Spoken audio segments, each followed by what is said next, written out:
അതിദാരിദ്ര്യമുക്ത സംസ്ഥാനം എന്ന പ്രഖ്യാപനത്തിൽ കേരളത്തെ അഭിനന്ദിച്ച UAE സഹിഷ്ണുതാ സഹവർത്തിത്വ വകുപ്പ് മന്ത്രി Sheikh Nahyan bin Mubarak al Nahyan Keralam കൈവരിച്ചത് വിസ്മയകരമായ നേട്ടമാണെന്നും മാതൃകാപരമാണെന്നും അദ്ദേഹം പറഞ്ഞു.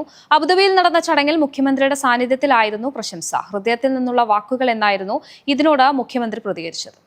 അബുദാബി സിറ്റി ഗോൾഫ് ക്ലബ്ബിൽ സംഘടിപ്പിച്ച മലയാളോത്സവം ഉദ്ഘാടനം നടത്തിയ പ്രസംഗത്തിലാണ് UAE സഹിഷ്ണുതാ സഹവർത്തിത്വ വകുപ്പ് മന്ത്രി ഷെയ്ഖ് നഹ്യാൻ ബിൻ മുബാറക് അൽ നഹ്യാന്റെ അഭിനന്ദനം. കേരളത്തെ അതിദാരിദ്ര്യമുക്തമായി പ്രഖ്യാപിക്കാൻ കഴിഞ്ഞത് വലിയ നേട്ടമാണ്. ജനങ്ങളുടെ ജീവിത നിലവാരം ഉയർത്തുന്ന ഉദ്യമങ്ങളുമായി കേരളം മുന്നോട്ട് പോവുകയാണെന്നും അദ്ദേഹം അഭിപ്രായപ്പെട്ടു. I also commend what the Honorable Chief Minister has called the Kerala story.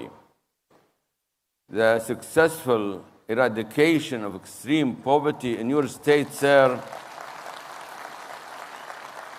This is a remarkable achievement and a model for others to follow.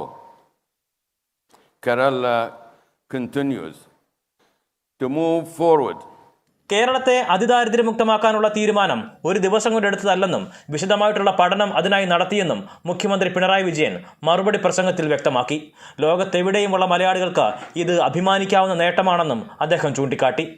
നമ്മുടെ സംസ്ഥാനത്തെ ആരോഗ്യരംഗം മെച്ചപ്പെടുത്താൻ ഒരു മിഷൻ പ്രവർത്തനം, ആർദ്രം മിഷൻ.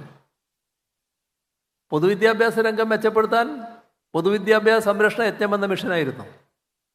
ആരോഗ്യരംഗത്ത് ആർദ്രം മിഷൻ. സാംസ്കാരിക വകുപ്പ് മന്ത്രി സജി ചെറിയാൻ, UAE ഇന്ത്യൻ സ്ഥാനപതി Deepak Mittal, chief secretary doctor Jayathilak, വ്യവസായി MA യൂസഫ് അലി തുടങ്ങി നിരവധി പ്രമുഖരും പരിപാടിയിൽ പങ്കെടുത്തു.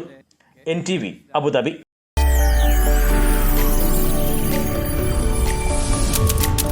NTV UAE to the world.